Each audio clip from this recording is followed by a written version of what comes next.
We're heavily reliant on our eyesight as well. Human beings have the second strongest eyesight of all animals, other than birds of prey, and we are heavily reliant on it, okay? So we'll look at things very quickly and go, okay, I can see that. That's a duck, or is it a rabbit? And you'll make a very quick decision based on it. And it's only when you look at it from a slightly different perspective, you can go, oh, okay, I can kind of see both there. And a lot of you will be just looking at this image, and it's unsettling because it's confusing, because it's disrupting the way in which you understand and see the world. And I'm sure most of you are going back and forth from seeing the rabbit and the duck over and over again, because it's a confusing image. These are really easy to demonstrate, okay?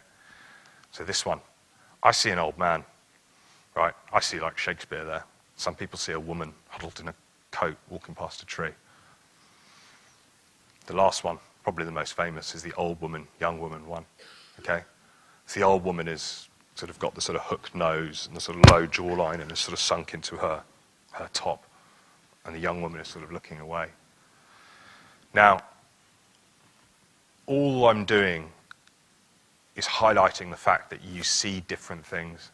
And the person next to you might see the young woman, and the person in front of you might see the old woman. Okay? And this is how we look at the world, and we see things differently. The problem is that we're energy-saving machines, all right?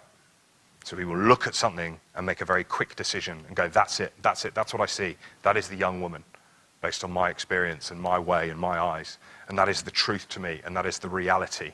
And I see that, and that is fact. And someone else can have an equally strong opinion about something else.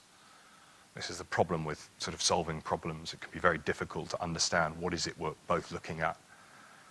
So the first thing I think you have to do is be able to accept that other people have different perceptions, other people have different views of the world, and understand that. Your view is not the truth. It's your truth. It's individual to you, but it's not to everyone else. This is also the problem with eyewitness accounts, okay? We're really reliant on these. And we assume that when eyewitness accounts differ, we assume someone is lying. In the military, we've kind of worked that out now, that we know that we've been through enough shooting events that if everyone says the same thing, they've all got together and decided what the story looks like, okay? People see the world in different ways. So if you've been in a firefight, for example, if you've been in a gunfight and you get caught up in a terrorist attack in London, right, you'll have a better understanding of what it's like to be shot at. So when you say, yeah, the rounds are about 6 or 7 feet past us, okay, that's probably reasonably well informed based on your experience. To a civilian, it was like they were inches away from us. Completely different experience. Not less valid. They're not lying. It's just their reality to them, okay, based on their perception, their view of the world.